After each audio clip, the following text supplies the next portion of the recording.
નમસ્કાર વિદ્યાર્થીઓ મિત્રો, હું છું કરણ પ્રજાપતિ। આજે આપણે નવા ચેપ્ટરની શરૂઆત કરવાની છે જેનું નામ છે ત્રિકોણમિતિનો પરિચય। બહુ જ સરળ ચેપ્ટર છે। જો તમે કમ્પ્લીટ ધ્યાન આપશો તો તમે પરીક્ષામાં આ ચેપ્ટરમાંથી તમે પૂરેપૂરા માર્ક્સ મેળવી શકશો। તો અહીંયા જોઈએ આપણે કે ત્રિકોણમિતિનું અંગ્રેજી તો શું થાય છે? ત્રિકોનોમેટ્રી। તો શેના ઉપરથી મળી આવ્યો છે આ શબ્દ? તો ત્રિકોનોમેટ્રી એ ગ્રીક શબ્દો ટ્રી એટલે કે ત્રણ, ગોન એટલે કે બાજુ અને મેટ્રોન એટલે કે માપના સંયોજનથી બનેલ છે। પછી શું છે? ત્રિકોણમિતિ ત્રિકોણની બાજુઓ તથા ખૂણાઓ વચ્ચેનો સંબંધનો અભ્યાસ છે। ત્રિકોણમિતિ ત્રિકોણની આ બધી બાજુઓ અને કોઈ બી ખૂણા વચ્ચેનો સંબંધ છે। પ્રાચીન સમયમાં ખગોળશાસ્ત્રીઓ ત્રિકોણમિતિનો ઉપયોગ પૃથ્વીથી તારાઓ અને ગ્રહો વચ્ચેનું અંતર શોધવા માટે કરતા હતા। આજે પણ યંત્રશાસ્ત્ર અને ભૌતિક વિજ્ઞાનમાં ત્રિકોણમિતિનો વ્યાપક ઉપયોગ થાય છે। આ પ્રકરણમાં આપણે કાટકોણ ત્રિકોણમાં રહેલા લઘુકોણો એટલે કે 0 થી 90 અંશ સુધીના જ ખૂણાઓ વિશેની વાત કરવાની છે। આપણે સાપેક્ષમાં તેની બાજુઓના ગુણોત્તરો વિશે ચર્ચા કરીશું અને આપણે તેને ખૂણાઓ માટેના ત્રિકોણમિતીય ગુણોત્તર કહીશું। તો આપણે સમજીએ ત્રિકોણમિતીય ગુણોત્તરો એટલે શું છે।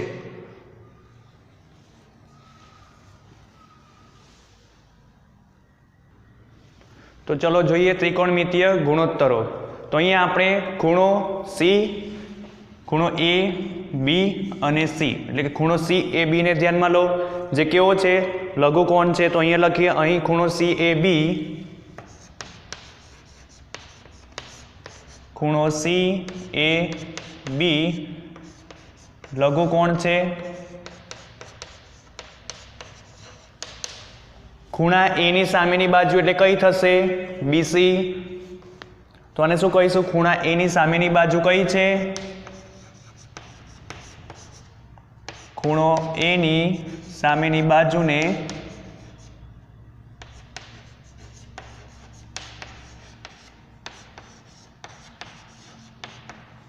પછી ખૂણા એ ની પાસેની બાજુ કઈ કહેવાશે? એ બી। એટલે કે ખૂણા એનો જ ભાગ છે એટલે આ શું થશે? ખૂણા એની પાસેની બાજુ અને આ ખૂણા એની સામેની બાજુ થશે। તો અહીંયા શું છે? ખૂણા એની પાસેની બાજુ કઈ છે? એ બી છે।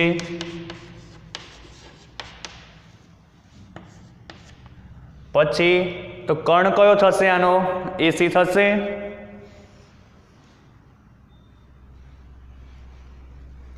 બાજુ એસી એક કાટકોણ ત્રિકોણનો શું થશે?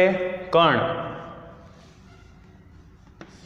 બાજુ એસી કાટકોણ ત્રિકોણનો કર્ણ છે। આટલું ખાસ ધ્યાન રાખજો આ ચેપ્ટરમાં। આ બધી બાજુઓ છે, અહીંયા ખૂણાઓ, બરાબર છે। તો અહીંયા જુઓ તો કયો આપણે લઘુકોણ લીધો છે? ખૂણો સી એ બી, સી એ બી। અહીં ખૂણા એ ની સામેની બાજુ કઈ થશે? સામેની બાજુ છે ને આ, તો આ કઈ છે? બીસી છે। ખૂણા એ ની પાસેની બાજુ કઈ કહેવાશે? એ બી કહેવાશે। અને બાજુ એસી એ શું છે? કે કાટકોણ ત્રિકોણનો કર્ણ છે। હવે જુઓ, ધારો કે ખૂણો હું અહીંયા સી લઉં તો અહીંયા દરેક બાજુઓ બદલાઈ જશે। જુઓ તમે, હવે હું ખૂણો સી લઉં અહીંયા તો શું કહેવાશે? અહીં ખૂણા સી એ બી, હવે શું કહેવાશે? એ સી બી લઘુકોણ છે અને અહીં ખૂણા સી ની સામેની બાજુ કઈ થશે? તો ખૂણા સી ની સામેની બાજુ કઈ થશે? એ બી થશે। તો અહીંયા લખીશું ખૂણા એ ની સામેની બાજુ ખૂણા સી ની સામેની બાજુ કઈ થશે? ખૂણા એ ની સામેની બાજુ કઈ થશે? એ બી થશે।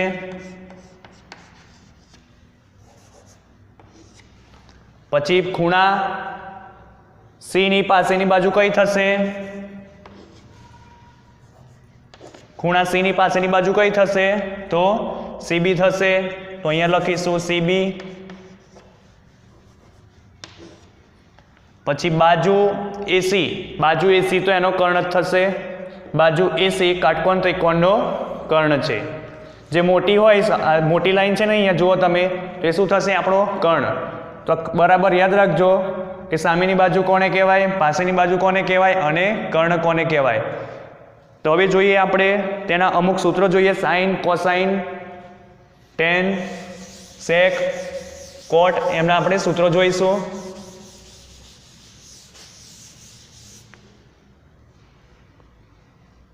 તો કાટકોણ ત્રિકોણ એબીસીમાં ખૂણા એ માટેના ત્રિકોણમિતીય ગુણોત્તરો નીચે પ્રમાણે વ્યાખ્યાયિત કરવામાં આવે છે. તો જોઈએ આપણે આકૃતિ 8.4 માટે કીધી છે. તો આપણે આકૃતિ 8.4 કઈ આપેલી છે? અહીંયા એ માટે આપેલી છે.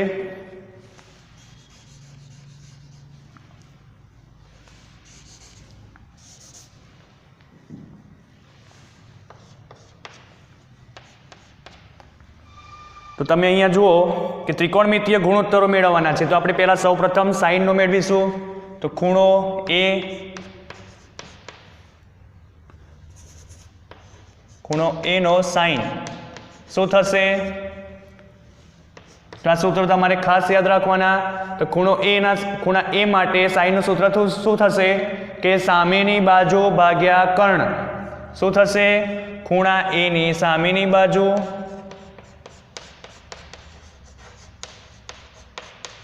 ખૂણા એ ની સામેની બાજુ ભાગ્યા શું થશે? કર્ણ. બરાબર છે. તો ખૂણા એ ની સામેની બાજુ કઈ છે? બીસી છે. તો અહીંયા લખીશું બીસી ભાગ્યા કર્ણ શું છે? AC. બરાબર છે. તેવી જ રીતે આપણે શું કરીશું? ખૂણા એ નો કોસાઇન જોઈશું. તો કોસાઇનનું સૂત્ર શું થશે? ખૂણા એ માટે આપણે આ ખૂણા માટે વાત કરવાની છે. તો ખૂણા એ માટે કોસાઇનનું સૂત્ર શું થશે? તો પાસેની બાજુ ભાગ્યા કર્ણ. તો શું લખીશું? ખૂણા એની પાસેની બાજુ ભાગ્યા કર્ણ. તો શું લખાશે? પાસેની બાજુ એટલે કઈ છે? AB ભાગ્યા કર્ણ શું છે? AC. પછી આપણે જોઈશું ટેન્જેન્ટ, જેને આપણે ટૂંકમાં ટેન વડે દર્શાવીશું. ખૂણા એ નો ટેન્જેન્ટ. તો શું થશે સૂત્રનું? તો ખૂણા એ ની સામેની બાજુ ભાગ્યા ખૂણા એ ની પાસેની બાજુ. ખૂણા એ ની સામેની બાજુ ભાગ્યા ખૂણા એ ની પાસેની બાજુ. પછી જોઈશું જો અસાઇન, કોસાઇન અને ટેન્જન્ટ માટે વાત કરી લીધી. હવે તેવી જ રીતે બીજું કયું સૂત્ર છે? તે કોસેકનું છે. તો અહીંયા આપણે જોઈએ ખૂણા એ નો કોસેક. બરાબર. શું થશે? તો સાઇનનો વ્યસ્ત થશે. એટલે કે શું થશે? જુઓ તમે, કર્ણ ભાગ્યા ખૂણા એ ની સામેની બાજુ થશે. જે અહીંયા આપણને સાઇન આપેલો છે એનો આપણે વ્યસ્ત લેવાનો. એટલે શું મળશે? કોસેક. એટલે વ્યસ્ત કરીશું એટલે કે કર્ણ ઉપર આવી જશે અને ખૂણા એ ની સામેની બાજુ નીચે આવી જશે. તો અહીંયા આપણે શું કરીશું? કર્ણ ભાગ્યા ખૂણા એ ની સામેની બાજુ.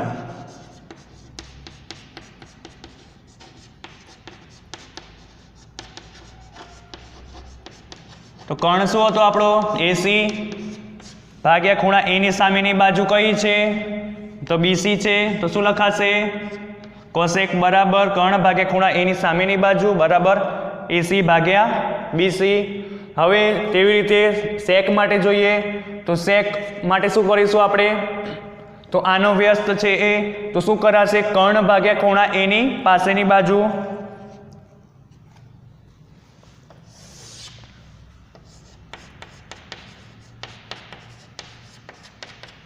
શું થશે? કર્ણ ભાગ્યા ખૂણા એ ની પાસેની બાજુ. શું છે? કર્ણ આપણો AC છે. ખૂણા એ ની પાસેની બાજુ કઈ છે? તો AB છે. તેવી જ રીતે કોટ માટે જોઈએ તો ખૂણા એ નો કોટ તો શું થશે, ટેન્જેન્ટનો વ્યસ્ત થશે એટલે કે ખૂણા એ ની પાસેની બાજુ ભાગ્યા ખૂણા એ ની સામેની બાજુ, ખૂણા એ ની પાસેની બાજુ ભાગ્યા ખૂણા એ ની સામેની બાજુ.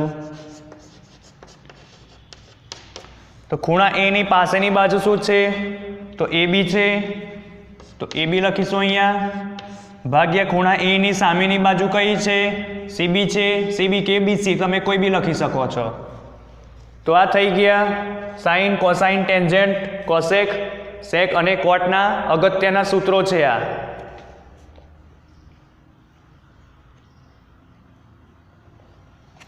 અહીંયા જે આ બધા છે ગુણોત્તરો, કોસેક છે, સેક છે, કોટ છે, જે અનુક્રમે સાઇન, કોસાઇન અને ટેન્જેન્ટના કેવા છે વ્યસ્ત છે. જુઓ તમે સાઇનનું સૂત્ર શું થાય છે કે ખૂણા એની સામેની બાજુ ભાગ્યા કર્ણ. તો અહીંયા જુઓ તમે કોસેક બરાબર શું થયું એનો વ્યસ્ત થયો એટલે કે કર્ણ પહેલાં કર્ણ ઉપર આવી જશે અને ખૂણા એની સામેની બાજુ નીચે આવી જશે. તેવી જ રીતે તમે જુઓ કોસાઇનમાં જુઓ તો સેક એ કોસાઇનનો કેવો છે વ્યસ્ત છે. જુઓ તો કર્ણ ઉપર લખાશે અને ખૂણા એની પાસેની બાજુ નીચે લખાશે. તેવી જ રીતે તમે કોટ માટે જુઓ તો કોટમાં પણ સેમ એવું કે ખૂણા એની પાસેની બાજુ ઉપર લખાશે અને ખૂણા એની સામેની બાજુ નીચે લખાશે. તો યાદ રાખવાનું કે 1 માર્ક્સમાં તમને પૂછાઈ શકે છે કે કોસેકનો વ્યસ્ત કયો તો સાઇન, સેકનો વ્યસ્ત કોસાઇન, કોટનો વ્યસ્ત ટેન્જેન્ટ. આ રીતે પૂછાઈ શકે છે MCQમાં.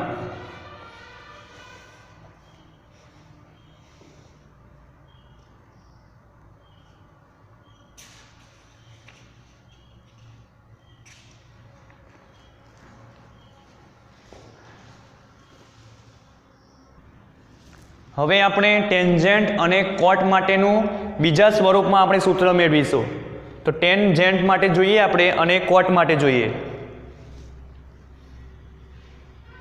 તો અહીંયા જુઓ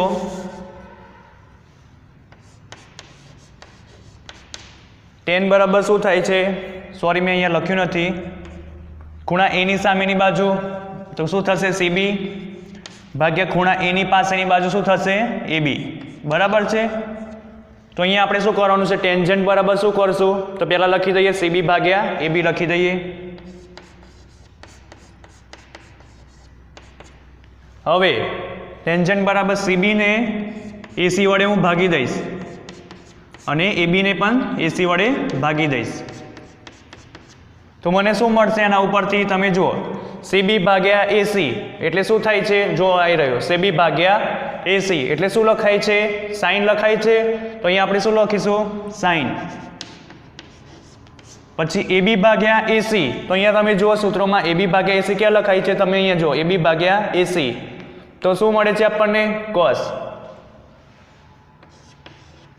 તો આ બીજું એક સૂત્ર થયું જે ટેન બરાબર શું થશે સાઇન ભાગ્યા કોસ થશે, જે તમારે યાદ રાખવું.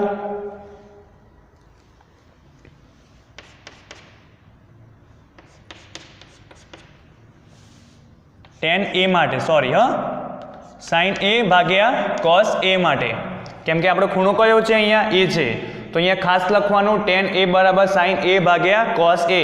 તેવી જ રીતે જો ખૂણો બી હોત સી હોત તો શું લખા ટેન સી બરાબર સાઇન સી ભાગ્યા કોસ સી. તો તેવી જ રીતે કોટ માટે જોઈશું તો કોટ માટે આ વ્યસ્ત થશે તો કોટ એ બરાબર શું લખાશે તો પહેલું કોસ એ લખાશે ભાગ્યા સાઇન એ લખાશે. તો આ થયા ત્રિકોણમિતીય ચેપ્ટરના અગત્યના સૂત્રો.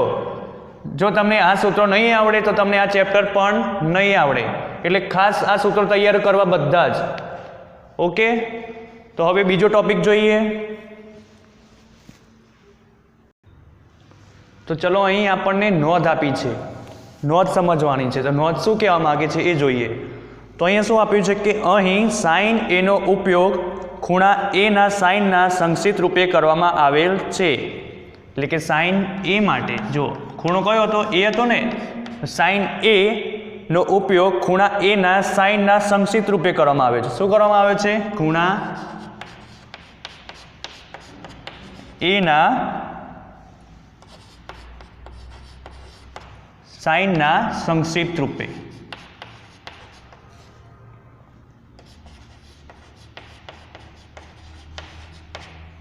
કરવામાં આવેલ છે. એટલે કે તમને ખબર છે આમ સાઇન આ રીતે લખાય, પણ આપણે કેવું ટૂંકમાં લખ્યું છે, એ સાઇન એન એકલું લખ્યું છે, સંક્ષિપ્ત રૂપમાં લખ્યું છે. બરાબર છે. તો અહીંયા બીજું શું કહે છે કે સાઇન એ સાઇન અને એનો ગુણાકાર નથી. સાઇન એ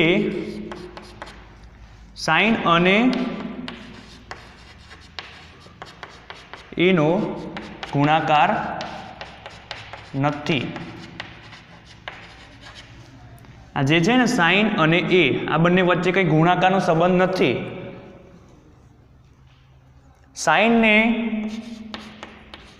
આપણે એથી અલગ કરી દઈએ તો એનો કોઈ અર્થ રહેતો નથી. તેવી રીતે તમે કોસને એથી અલગ કરો તો આનો કોઈ અર્થ રહેતો નથી. તેવી રીતે તમે દરેક ત્રિકોણમિતીય ગુણોત્તરમાં તમે એને અલગ કરશો, ખૂણાને અલગ કરશો તો એનો કોઈ અર્થ રહેતો નથી. હવે જોઈએ આપણને નીચે એક આકૃતિ આપેલી છે એ સમજીએ. તો અહીંયા જો શું આપેલું છે કે હવે જો આપણે કાટકોણ ત્રિકોણ એબીસીના કર્ણ એસી પર બિંદુ પી લઈએ તો અહીંયા સૌપ્રથમ શું કરીશું? આપણે એક કાટકોણ ત્રિકોણ એબીસી દોરીએ.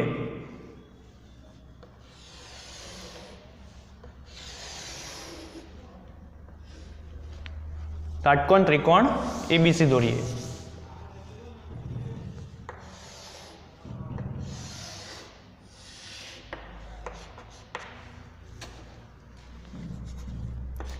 એ નામ આપો અહીંયા બી અને અહીંયા સી. કાટકોણ ત્રિકોણ એબીસીના કર્ણ એસી પર બિંદુ પી લઈએ. તો કર્ણ એસી પર બિંદુ આપણે અહીંયા પી લઈએ.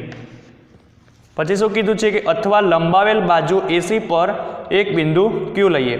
અથવા લંબાવેલ એસી પર, અથવા લંબાવેલ બાજુ, શું કીધું છે? અથવા લંબાવેલ બાજુ એસી પર એક બિંદુ ક્યુ લઈએ.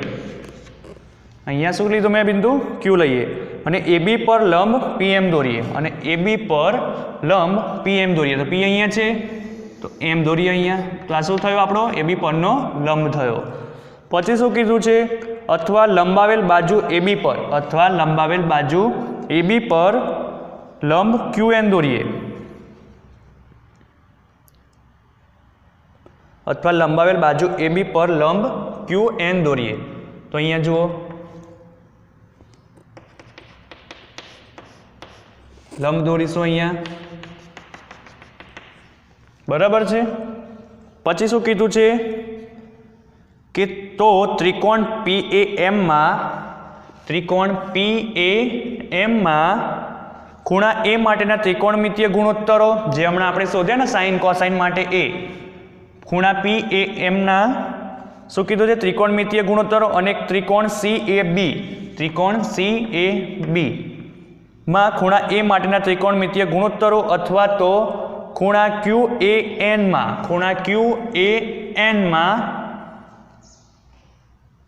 ખૂણા એ માટેના ત્રિકોણમિતીય ગુણોત્તરમાં શું અંતર હોય? તો અહીંયા આપણને ત્રણ ત્રિકોણમિતીય ગુણોત્તરમાં અંતર શોધવાનું છે આપણે. એક આ છે, બીજો ખૂણો આ છે અને ત્રીજો ખૂણો આ છે. તો દરેક ત્રિકોણ માટે આપણે ત્રિકોણમિતીય ગુણોત્તર શોધીએ તો શું અંતર હોય? કોઈ અંતર હોય એટલે કે સરખા હોય કે અલગ હોય, શું હોય એ આપણે જોવાનું છે. તો અહીંયા જોઈએ આપણે. તો સૌપ્રથમ શું કરીશું કે ત્રિકોણ PAM અને ત્રિકોણ CAB માટે વાત કરીએ તો આપણે અલગ અલગ કરી દઈએ. ત્રિકોણ PAM માટે અલગ કરી દઈએ. આ આપણો કેવો છે? PA અને M. અને બીજો કયો છે? CAB.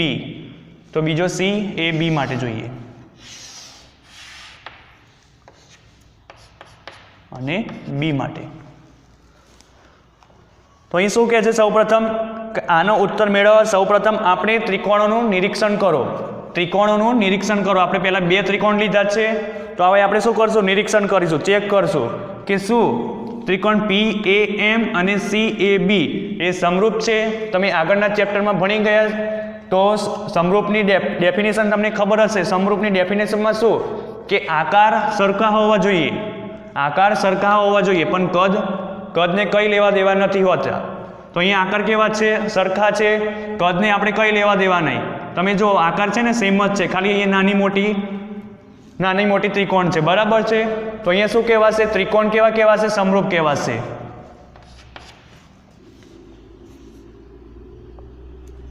શું કહેવાશે? ત્રિકોણ PAM અને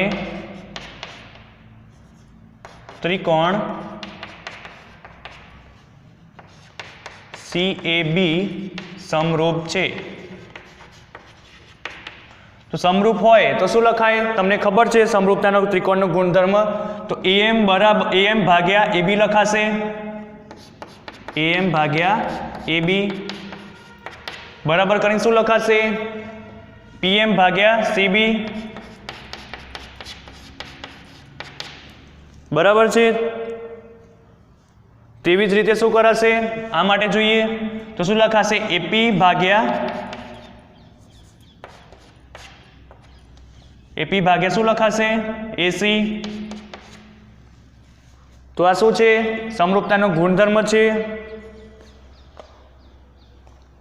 તો આનો અર્થ શું થાય છે? સમરૂપ ત્રિકોણના ગુણધર્મ પ્રમાણે અનુરૂપ બાજુઓ સમપ્રમાણમાં છે, એટલે કે સરખી છે. AM AB AP AC PM અને CB બરાબર છે.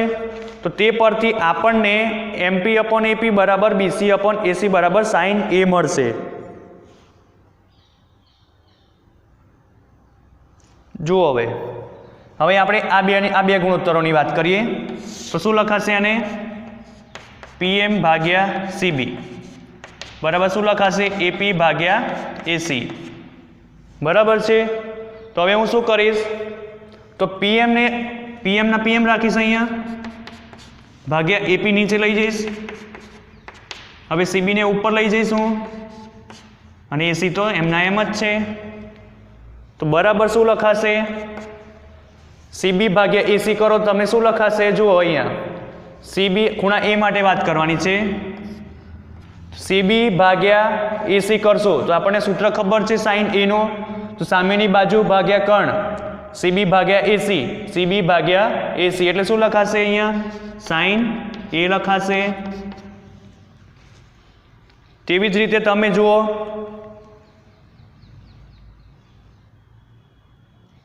હવે તેવી જ રીતે આપણે આ બે ગુણોત્તરોની વાત કરીએ તો AM ભાગ્યા AB અને PM ભાગ્યા CB. તો શું કરશું? AM ભાગ્યા PM કરી દઈએ, AB ને ઉપર લઈ જઈએ તો શું લખાશે? AB ભાગ્યા CB. તો અહીંયા જો શું લખાશે? AM ભાગ્યા PM શું લખાશે? જુઓ AM ભાગ્યા PM, AB ભાગ્યા CB છે. તો અહીંયા શું થાય છે? પાસેની બાજુ આપણે ક્યાંક મિસ્ટેક થાય છે.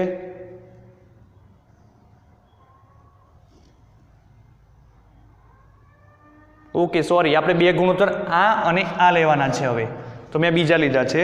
તો અહીંયા જુઓ તો શું થશે? AM ભાગ્યા AB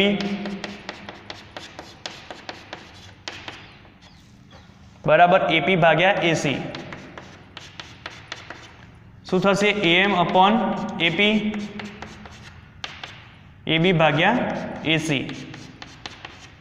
તો AB ભાગ્યા AC જુઓ, AB ભાગ્યા AC, AB એટલે કે પાસેની બાજુ, AC એટલે કે કર્ણ.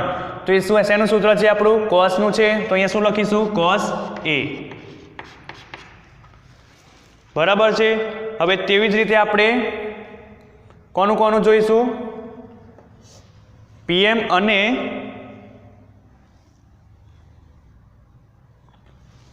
આ બંને માટે જોઈશું હવે બરાબર છે. તો શું થશે? હવે જુઓ તો AM ભાગ્યા AB, PM ભાગ્યા CB. તો શું લખાશે આને? તો AM ભાગ્યા PM લખાશે, PM ને નીચે લઈ જઈશું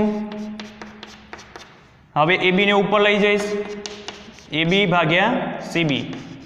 તો એબી ભાગ્યા સીબી શું લખાશે? એબી ભાગ્યા સીબી શું લખાશે? પાસેની બાજુ ભાગ્યા સામેની બાજુ. તો શું થશે? કોટ એનું સૂત્ર થશે. તો કોટ એનું સૂત્ર થશે, બરાબર છે.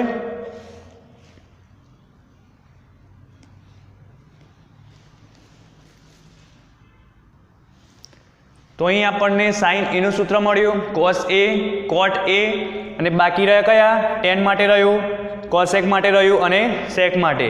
તો કોટ એટલે કે શું લખાશે? કોટ એટલે કે ટેન એ બરાબર શું લખાશે? વ્યસ્ત લખીશું. તો ટેન એ બરાબર શું થશે? તો સીબી ભાગ્યા એબી. તેવી રીતે સાઇન એ છે તો કોસેક એ માટે શું લખાશે? તો એસી ભાગ્યા સીબી. વ્યસ્ત લખવાનું આપણે. હવે કોસ એ છે તો સેક માટે શું લખાશે?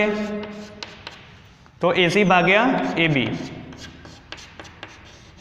બરાબર છે. તો આના ઉપરથી શું કહેવાય છે કે ત્રિકોણ PAM અને ત્રિકોણ CAB ના ત્રિકોણમિતીય ગુણોત્તરો કેવા છે? સમાન છે. કારણ કે આપણે આ બંનેના ત્રિકોણનો ઉપયોગ કરીને આપણે સૂત્રો મેળવ્યા છે, બરાબર છે. તેવી જ રીતે તમે ત્રિકોણ PAM અને ત્રિકોણ QAN માટે પણ આ રીતે તમે ગણી શકો છો, તમને આ જ મળશે, બરાબર છે. તો હવે આપણે આના ઉપરથી શું કહેવાય છે કે જો ખૂણાનું માપ સમાન રહે, તમે જુઓ ખૂણાનું માપ કેવું હતું? એ જ છે. પછી ખૂણા QAAN માટે પણ કેવું છે? ખૂણાનું એ જ છે ને, ખૂણા એ માટે જોવાનું છે આપણે. તો અહીંયા શું કીધું છે કે જો ખૂણાનું માપ સમાન રહે, ખૂણાનું માપ સમાન રહે તો તે ખૂણા માટેના ત્રિકોણમિતીય ગુણોત્તરોના મૂલ્યો, ત્રિકોણમિતિયોના ગુણોત્તરો કરે આપણે. આ કોટ, સાઇન, કોસ ને બધા શું છે? ત્રિકોણમિતિયના ગુણોત્તરોના મૂલ્યોમાં ત્રિકોણની બાજુઓની લંબાઈ સાથે કોઈ પરિવર્તન થતું નથી. બાજુઓની લંબાઈ સાથે કોઈ પરિવર્તન થતું નથી. તો આપણે અત્યારે અહીં સુધી રાખીએ છીએ. હવે આપણે નેક્સ્ટ લેક્ચરમાં મળીશું.